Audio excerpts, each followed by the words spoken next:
भगवान जगन्नाथ की कहानी। क्या आपने कभी सोचा है कि भगवान जगन्नाथ 15 दिनों तक बीमार क्यों रहते हैं? जो संपूर्ण ब्रह्मांड के स्वामी हैं, उन्हें बीमारी कैसे हो सकती है? इसके पीछे छिपी है भक्त माधव दास की अनोखी कथा, जो भगवान की भक्ति और करुणा को दर्शाती है।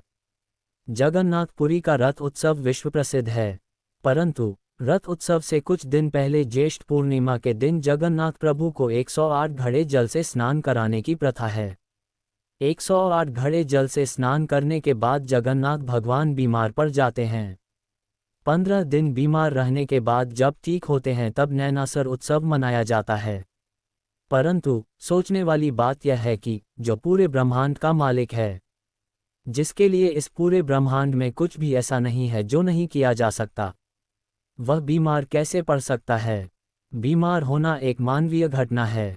भगवान बीमार कैसे हो सकते हैं? इसके पीछे भगवान की एक बहुत ही प्यारी लीला है, माधव दास की प्रभु सेवा। जगन्नाथ भगवान का एक बड़ा ही अनन्य भक्त हुआ करता था। उसका नाम था माधव दास। जब माधव दास की पत्नी का देहांत हो गया तो वह पूरे समय भगवान जगन्नाथ की सेवा ही करता, मानो उसका पूरा जीवन उसने भगवान जगन्नाथ को लिख दिया हो।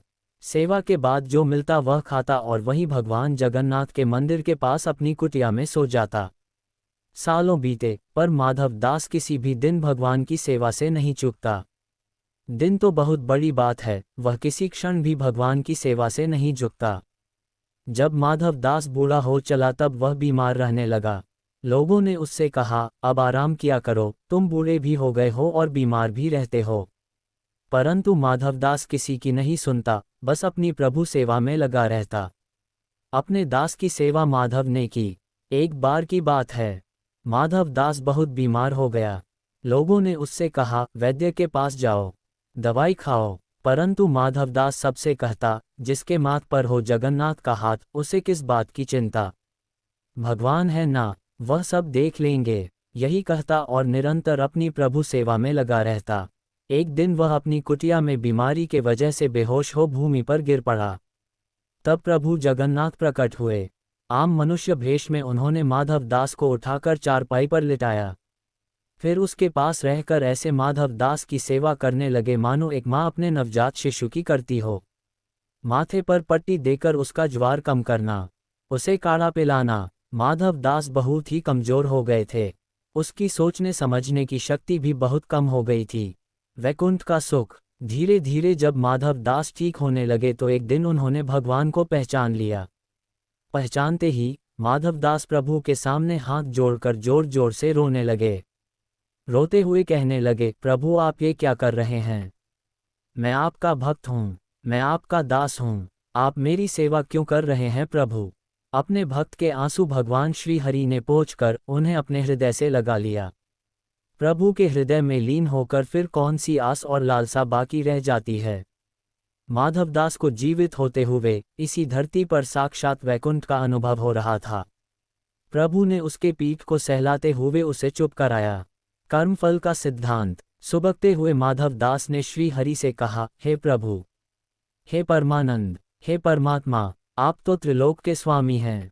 आप ही नारायण हैं, इस पूरे ब्रह्मांड के मालिक हैं। आपकी इच्छा से तो ये बीमारी क्षण भर में नष्ट हो सकती थी, फिर आपने मेरी सेवा करने के स्थान पर मुझे पूर्णतः स्वस्थ क्यों नहीं किया?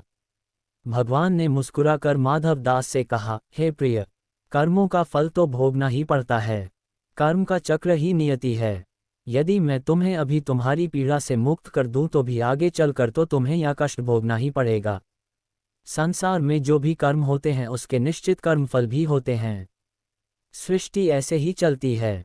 भक्तवत्सल प्रभु जगन्नाथ। फिर भगवान कहते हैं, तुम्हारे कर्मों के अनुसार ही मैंने तुम्हारी सेवा की है। तुमने जितनी मेरी सेवा की है उसका कोई मोल नहीं है। भगवान भी भक्त के प्रेम के भूखे होते हैं। एक यही भाव भगवान को सबसे प्रिय है।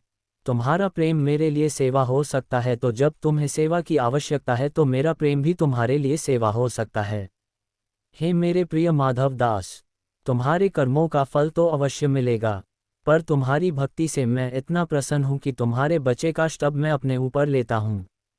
अब मैं तुम्हारी यह पीड़ा यही अंत करता हूं। तुम्हारे 15 दिन का ज्वर जो शेष है, वह मैं अपने ऊपर लेता हूँ और तुम्हें स्वस्थ शरीर प्रदान करता हूँ। भगवान जगन्नाथ 15 दिन क्यों बीमार रहते हैं? भगवान के ऐसा कहते ही माधव दास स्वस्थ हो गए। उधर मंदिर में ज्येष्ठ पूर्णिमा के अवसर पर भगवान को 108 खड़े जल से नहलाया जा रहा था। नहलाने के उपरांत भगवान का विग्रह जोर से तपने लगा और 15 दिन तक तपता रहा। तब से मान्यता है कि जो भी भक्त की पीड़ा प्रभु हरते हैं, उन्हीं कारणों से वे 15 दिनों तक बीमार रहते हैं और इसका कलंक 108 घड़े जल को लगता है। धन्य है वो 108 घड़े एवं जल को प्रभु के लीला के अंग हैं। प्रभु की लीला अपरंपार है। भगवान जगन्नाथ की कृपा पाने के लिए इस वीडियो को लाइक करें, कमेंट में जय जगन्नाथ लिखें और इसे अपने दोस्तों तक जरूर पहुंचाएं। भक्ति से जुड़े ऐसे ही अद्भुत वीडियो देखने के लिए चैनल को सब्सक्राइब करें और बेल आइकन दबाएं। जय श्री जगन्नाथ।